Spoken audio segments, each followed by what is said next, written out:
Welcome to Sales 2.0. Aren't you glad you don't have to make any of those nasty cold calls any longer? Or do you? Stay tuned to find out on today's episode of This Week in Sales.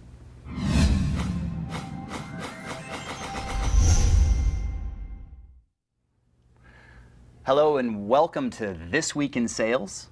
I'm Kevin Gaither, the CEO and founder of Inside Sales Recruiting. You may recall that our goal of the show is to provide tips and tactics and techniques to sales professionals to help them improve their performance right now. Today's guest is Mike Brooks, Mr. Inside Sales, and who better to talk about the demise of cold calling than Mr. Inside Sales Mike Brooks himself. Mike, welcome to the show. Kevin, thanks for having me. Great to be here. Great. Mike, what's your nightmare sales job? Oh, nightmare sales job.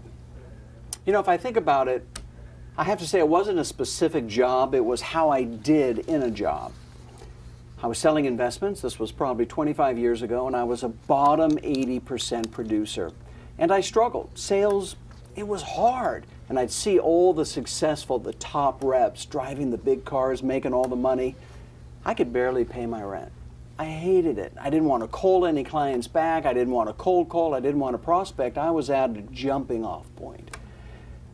And then finally I said, you know what? If these other top reps can do well, then I've got to figure out a way to do it also. And that's when I made a commitment.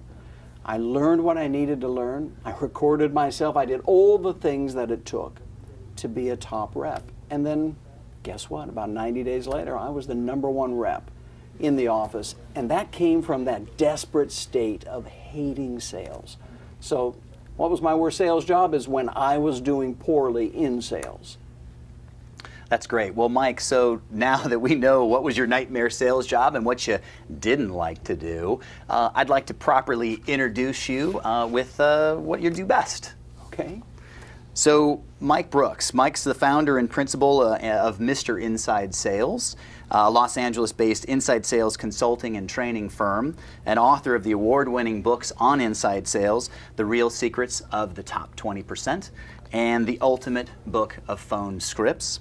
Mike's been voted as one of the most influential inside sales professionals in America 2 years in a row by the American Association of Inside Sales Professionals. And Mike works as an executive coach working with business owners and VPs of inside sales, and also conducts inside sales training for frontline sales reps and for inside sales managers. You can read more about his sales philosophy by visiting www.mrinsidesales.com. Welcome. Thank you. So is cold calling dead? With Sales 2.0, you get these warm, fuzzy leads now. Mike, is it dead? Is cold calling dead? Two answers. Number one, if cold calling were dead, I wouldn't be in business. Obviously, I'm in business. Number two, I think you have to reframe the term cold calling. Because even if you get a warm lead, even with all the networking sites, all Sales 2.0, that's all great. But guess what? At the end of the day, what do? You have to pick up the phone and make a connection with someone, whether it's a warm lead, a referral lead, or an inbound marketing lead. And by the way, there are never too many of those leads, and you can probably vouch for that. No matter how much marketing you do or networking you do, at some point you're going to have to pick up the phone and make a cold call, or an introduction call, or a prospecting call. So is cold calling dead? Absolutely not. Does it need to be reframed into, again, a prospecting call or an introduction call? Absolutely. But you still have to pick up the phone. Well, good. So let's dig into that a little bit deeper here. Are you saying that, most people consider a cold call to be that call that goes to somebody that didn't ask you to call, they didn't want you to call, they didn't expect you to call. Are you saying that those kinds of calls don't exist any longer, and we just need to call it something else with all the inbound leads that people getting with all the Sales 2.0 technologies that are helping us these days? Is that what you're saying? Yes and no, and I don't mean to be ambiguous. Here's the thing. In some industries, depending on the industry, you still have to pick up the phone and make cold calls. There are still companies out there you need to reach, you need to go up or down the hierarchy chain, or you even have to call manufacturers. So cold calling is still a part of many businesses. So yes, cold calling still exists. Now, Sales 2.0, are there other calls you have to make that, again, we can reframe sort of into a prospecting or a relationship call? Yes. So is cold calling dead? No. Do we do a lot less of it? Sure. Are there other calls that we have to make? Yes. But here's the point. There's a skill set that salespeople need to learn to be successful at communicating, at building rapport, at building trust. And that's a skill that people need to learn and use, whether they're making cold calls, warm calls, Sales 2.0 calls, it doesn't matter. They need to learn to use the phone effectively. Okay, so if there is a right way to make the prospecting call, as you say, what's the wrong way? Unfortunately, the wrong way is the way that most salespeople still go about it. And it starts with this. It starts with you dial someone up, they answer the phone, you say, hey, this is Mike Brooks, how are you today? That's the wrong way to open a call. Because I don't know about you, but if I'm at home and somebody calls me that I don't know and says, how are you today, or how are you tonight, the very first thing that's going on in my head is, I'm going to be great as soon as I get you off the phone. You don't want to introduce yourself that way. So that's number one. Number two, the second thing you don't want to do, and again, many sales reps are doing this, they get on the phone, somebody answers, they start off with that horrible opening, how are you today? So they just raised their hand and said, hey, I'm a telemarketer, you don't know me, and here it goes. And then they go into a monologue, a product dump. Hey, here's what we do, and here's who I am, and here's what we can offer you, and here's what we've been able to do for others. And that goes on for about a paragraph and a half. And again, I don't know about you, but I've already completely checked out. And it's amazing, in my office, I get these phone calls from sales reps all the time. And I can't believe how bad they are. It makes me feel good because I know I'm going to be in business a long time. That's great. So if that's the wrong way, what's the right way to make that prospecting call? There are a couple of rules that you need to adhere to. Number one, change your opening. Forget how are you today. A couple of my favorites are, what's today, Wednesday? Hey, this is Mike Brooks calling. How's your Wednesday going? Now, I know that may sound similar to how are you today. It's not. It's very, very different. It anchors someone in the day. It immediately makes them think about where they are, what they're doing, and it changes your opening. So guess what? You're not like every other person, how are you today? Hey, how's your Friday going? How's your Monday going? And by the way, Mondays and Fridays are big days. People respond to that, oh, thank God it's Friday. Oh, it's Monday. You want to be able to get them connected with you immediately. Then here's the second rule. The second rule is you want to go in and say two things. Number one, hey, this is Mike Brooks calling. How's your Wednesday going? Oh, it's going all right, great. John, briefly, that one word, briefly, it lets the prospect know that, guess what, you respect their time. You understand that you're barging in on their day. You're going to be brief. You're going to be respectful of their time. Briefly, the reason I'm calling. Or you can say, John, I got your name from a colleague on LinkedIn, or I got your name from an association list. So you want to make a connection, and then here's the last key. You want to make your introduction brief. Hey, I'm calling because of your association with blank. I have a very quick question for you. Ask a question and allow the prospect to respond. So many people are onto a monologue. Ask them to interact. So those three things. Change your opening, immediately let them know you respect their time briefly, and then say, hey, I got a quick question for you. Let me ask you this. And then let them respond. That's the proper way to do it. I love that. So I get this a lot from sales peers as well as sales professionals that I'm coaching. How long should that opener be? I've heard 45 words or no less or no more than 15 seconds. What are some of your tactical tips there on how long that intro should be? It should be as short as possible. And I can't say that it should be 15 seconds or something like that. It should be as short as possible, allowing you to get your point across. But here's the thing. You have to be listening at every step. In other words, when I say, hey, Kevin, this is Mike Brooks with Mr. Inside Sales. How's your Wednesday going? You stop and shut up. And then based on what you say, and again, this is one thing that salespeople aren't good at, is listening. Teaching listening is one of the most important things I can do. But once you listen to the response, you're going to hear everything. You're going to hear if the person is surprised to hear from you, happy to hear from you, not happy to hear from you, wanting to already get you off the phone, is gruff, is pleasant, is in a good mood, is in a bad mood. All of those things will determine how much you can say next, won't they? You need to interact, again, building rapport, interact with how and what the person says in response. I had a guest on the show a couple of weeks ago that said an opener or you say, how's your Wednesday or whatever the day of the week, because it's unique. He had suggested, did I catch you at a bad time? What are your thoughts there? That almost makes me want to choke. Not a fan, huh? Take that out of your vocabulary. Certain things you want to take out of your vocabulary. Here are the three things. How are you today? Did I catch you at a bad time? Have you ever heard of my company? Take those statements and throw them away and never say them again. Great. So I know that you're a big fan of scripts, of course. You wrote the book, The Ultimate Book of Phone Scripts. It came out earlier this year, available on Amazon.com and your site, of course. But when I talk to sales leaders and other peers, especially on the inside sales front, I'm still hearing negative reactions when I use the word scripts. Some people like to say, well, let's call them outlines instead. But either way, let's just go for it. What's your thought when you get that negative reaction to the word scripts? Well, people who have a negative reaction to scripts have never written an effective script, nor have they delivered it in an authentic way.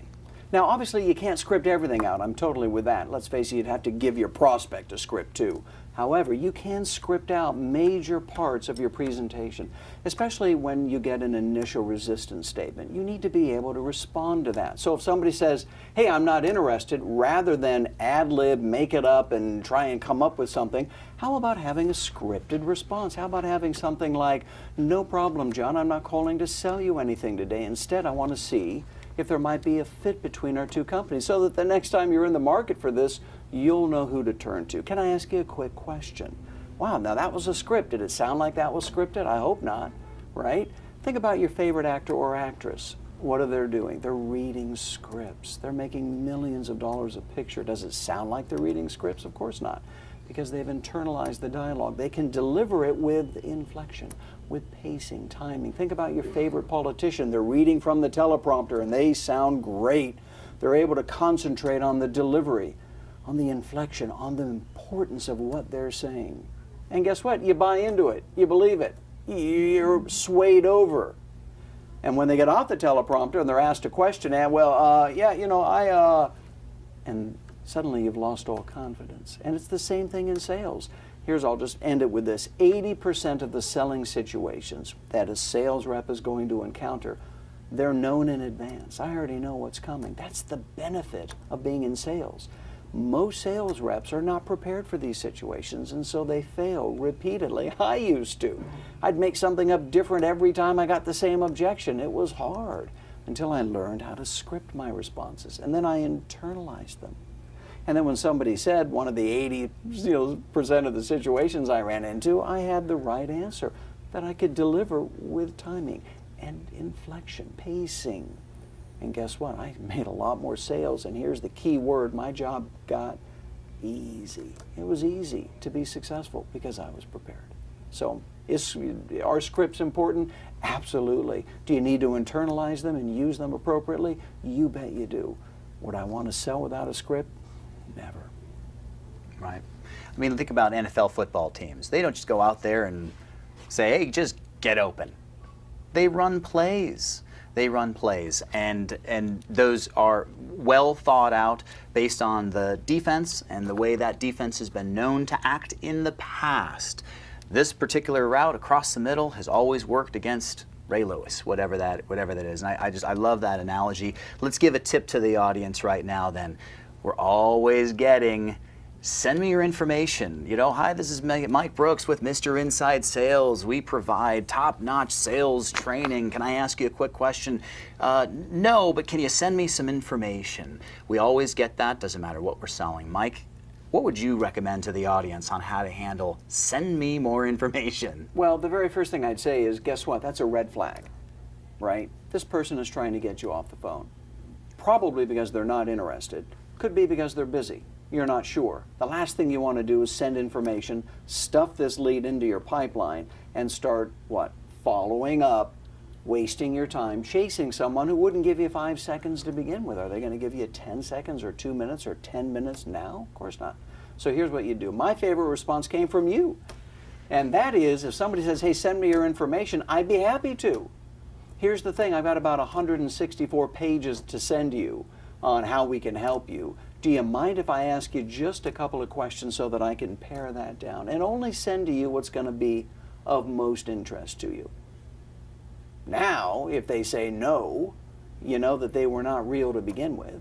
And if they now interact with you or say, well, what do you got? Now you can begin, right, qualifying. So that's how I would handle that response. And again, guess what? That's a script. I was prepared for that. I'm going to get it, what, 100 times a day or a week, depending on how much I'm calling, whether I'm calling customers or prospects or sales 2.0, it doesn't matter. I'm going to get that response. I give it. So why not be prepared for it? Why not script it out and then practice my delivery? That's what scripts do for you. Exactly. And I know that in the book, The Real Secrets of the Top 20%, you say a variation of something like this. It almost doesn't matter what you say. It matters that you've got a response that's well thought out and that you've practiced that response so it sounds credible and sounds like you're ready for this, objection or blow off of some kind. Just have something to be prepared, right? Yeah, it's almost like playing table tennis. You know, you're playing ping pong. And they're going to send something over, you need to send something over. They're going to send something over, you need to send something over. But it has to be brief, and at all times what you're doing is you're listening.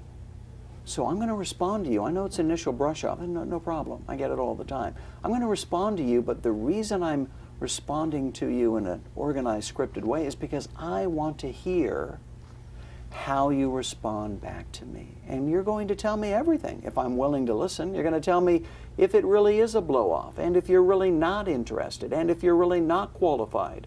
Or it's going to tell me if, you know what, you're a little bit busy, but yeah, I'll go ahead and I'll listen. Well, guess what? Now I have an open prospect. Now I have something or someone that I can actually qualify and perhaps work with. But you have to be prepared with a response so that you can listen to who you're dealing with. I'll just say one last thing, and everybody knows this in sales, but people don't practice it. Out of, let's say, 100 people that you're going to speak to, how many are going to be deals? Just answer that in your own career. How many people are going to be interested out of 100 prospects you speak with? If it's like many industries, guess what? It's going to be maybe 5 people who might buy from you out of 100. So if that's the case, guess what? You don't want to be pitching 95 people, especially unscripted, wasting your time, wasting your energy, taking your spirit away from you. So at the end of the week, you go home beaten up. I know that feeling. So one of the philosophies that I teach is disqualifying leads in an appropriate way. Your job is not to pitch 95 unqualified leads. Your job is to find the 5 people who want to do business with you. The best way to do that is to have scripts and to listen to their responses. And that's what I teach.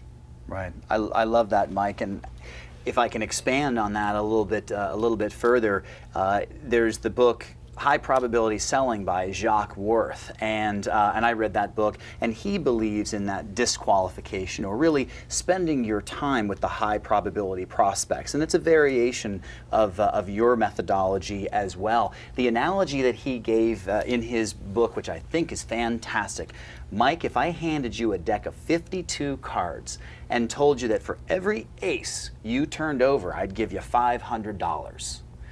Would you turn over that first card, and if that was like a 2 of clubs, would you sit there going, be an ace, be an ace, be an ace, be an ace? No, what would you do?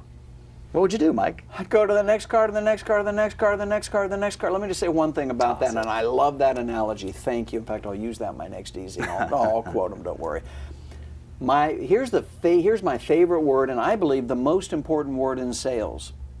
Next. Next is the most important word in sales. And most sales reps, just like you say, they're holding on to that ace of clubs, hoping, wishing, maybe, and their pipelines are full of those. The top 20%, guess what? They have the least number of leads, prospects in their pipeline, and they have the highest closing percentage. Why? Because they're only interested in working with aces, right? And maybe they'll let a king in every now and then, and they won't spend too much time with them, and then they'll learn to get rid of the kings even faster because they need aces. So next is the most important word. Absolutely. So we've talked about the individual contributor, the guy on the phone wrestling with the alligator, right, Mike? That's a quote for you. But where are sales managers going wrong? The people that are guiding the ship, where are they screwing up, Mike? Quick history about that, because I think we have to have a background about that, and you can certainly identify with this. I believe that many sales managers, especially in smaller companies, they're put in a position of sales management without the proper training. They were either the number one closer or very close to it, and guess what? The owner thought, well, heck, if he or she can do it, then I want them to teach the rest of my team to do it. And suddenly they're now a manager. That was my experience. I know it was yours as well. The problem is they're now not prepared to pass on the things that they intuitively do very well. Plus there's the managing all the personalities and the pressure from the boss and the numbers. It's overwhelming. So what many managers do is they fall into what I call the manager's dilemma. And they go about managing and measuring the activities around the sale. In fact, when companies call me and say, Mike, we need you to come in here and work with our sales team, they almost invariably say, we want to send you our metrics. And I get reams of metrics. Here's how many calls they're making. Here's how many leads went out. Here's what the closing percentage is. Here's how far away these people were from the sale. Here's how long the talk time is for all. I mean, they're pretty proud of all the metrics they've got. Now, they're important. Don't get me wrong. I'm not saying you can't run a sales. You have to have those. But here's the important thing. The sales managers have never been taught to manage and monitor the activities that actually drive sales. Those metrics don't drive sales. What drives sales are what the individual sales reps are saying during that magic time when they're on the phone with a prospect, when they're handling brush-offs, when they're getting the, well, yeah, we looked at it, here's what we're going to do, I'm going to give that to my boss, and can you give us a call back in 2 weeks? Okay, what time? See, that's what most sales reps are saying. The answer to that is, I'd be happy to do that. I'm glad you need to show that to the boss. Quick question. If you show it to the boss and they say, hey, yeah, that looks good to us, do what you think is best, are you personally behind this? Or is this something that you would move forward on today? Or is this something that you think is the right solution for you? You need to isolate that objection. The sales managers, not all of them, because there's some great managers out there, but many of them haven't given their reps those specific tools to help them succeed in the sale.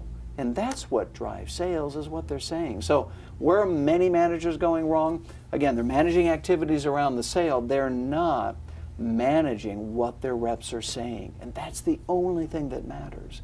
And once I can get them to begin doing that through recording and listening into calls and using instant messaging and doing many other things, and then actually developing a script, there's that S word again, and saying, here's what you need to follow, here's what you say when you get that objection, and then measuring their adherence to that. That's the key. All you business owners out there, all you sales managers, here's the deal.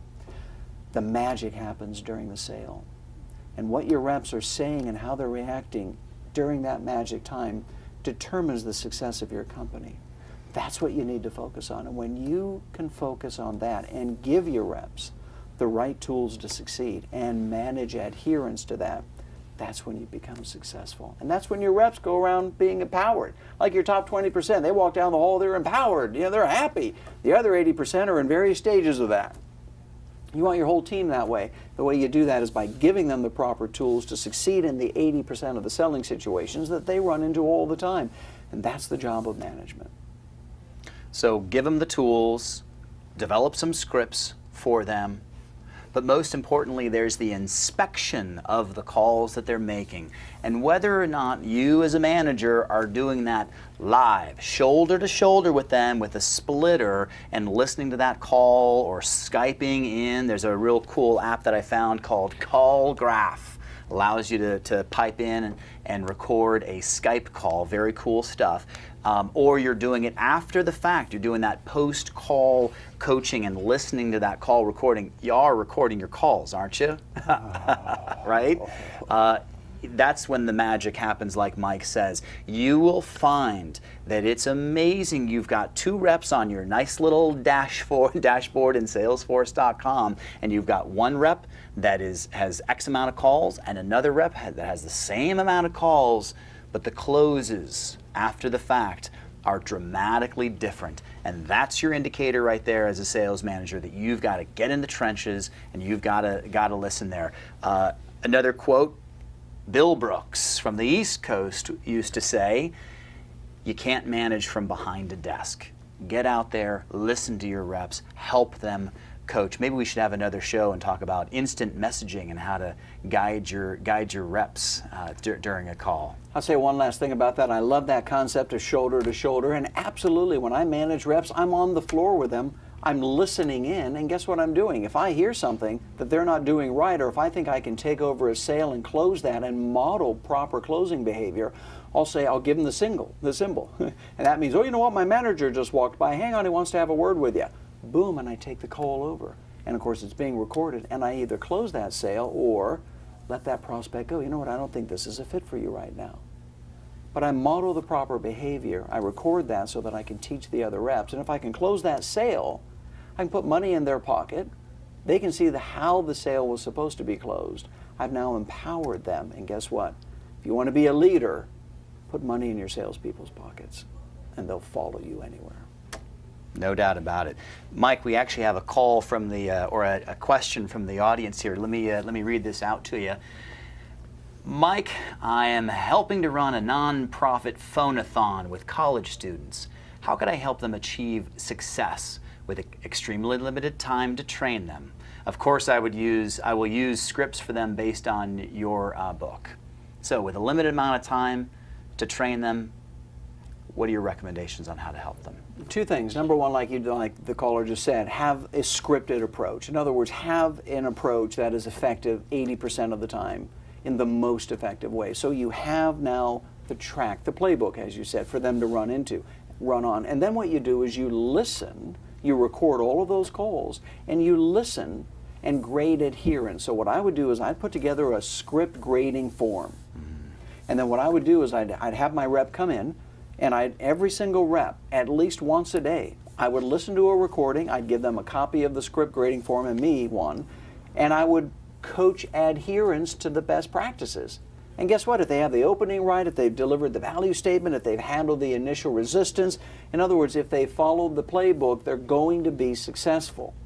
And you as a manager, if you don't have a lot of time, you need to know that. You need to be looking in and helping grade them. There's a great word called discipline, and most sales managers think it means to berate, and it doesn't mean that. It all comes from the Greek. It means to teach. It's your job to discipline, to teach the art of sales. And it's very simple. You get the script, in other words, the best practice approach. You get a script grading form, you record them, and then you discipline them on the proper way to do it. That's how I do it. No, I absolutely love that. That post-call coaching is just so valuable, and you'll be all over this, of course.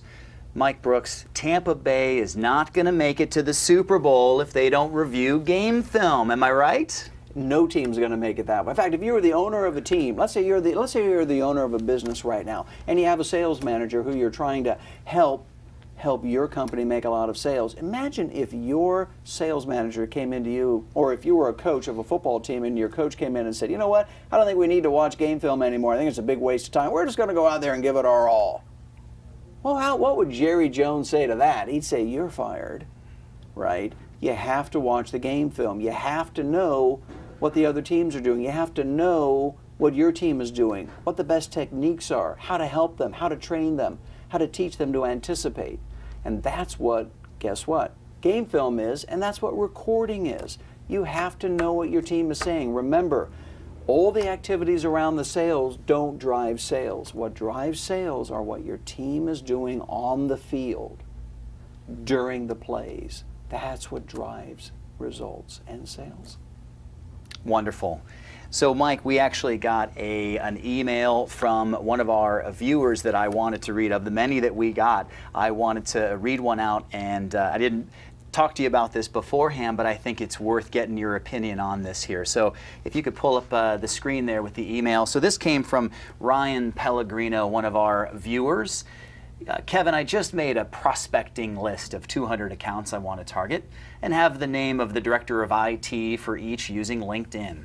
I would like to try the top-down short email approach going to CEOs and VPs. This is that cold email that we're talking about prior to a call. My question is, should I email the CEOs and VPs of these companies asking for the referral like Aaron Ross stated a couple of weeks ago, or would you suggest now that I have a contact name, email them and ask, is this the person, the name of the IT director that I have using in LinkedIn, who I should be calling on?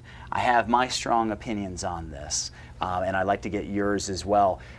My recommendation to you, well, let's put it this way. If Aaron was sitting here, Aaron would say, absolutely, you should be emailing the CEO and asking for that powerful referral. That's the key that he was talking about, was getting that referral from the CEO to somebody else to increase the probability that you're going to have a meaningful conversation, or at least that they're going to be open to having meaningful conversation because the boss is asking them and referring you down.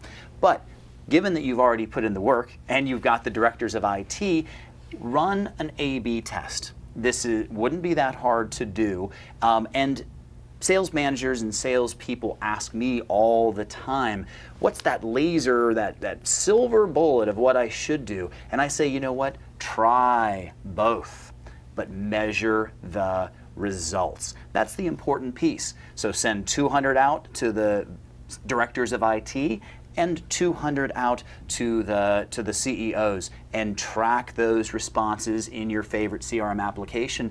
The answer will become crystal clear, and guess what? Your boss is going to look at you like a champ because they should be doing that already and guiding you in that respect. Mike, what's your thought? Very straightforward, Ryan. If you have the telephone numbers, get the phone and start calling. Why not do all three? I would do all three. Here's the thing. If you have 200 names, you can spend a lot of time, right, sending emails and waiting for responses. And I don't know about you, but I'm a company owner. I don't have the time to answer those kinds of things. And I've already instructed my assistants about what to do with those types of emails. If I have 200 names, I can get through all 200 of those in a week of cold calling. In a week. Now, I'm not going to leave a message every time. Sometimes I will after I've tried 3 or 4 times, but I'm going to call these people. Hey, I got your name from LinkedIn. I have a quick question for you. Why not?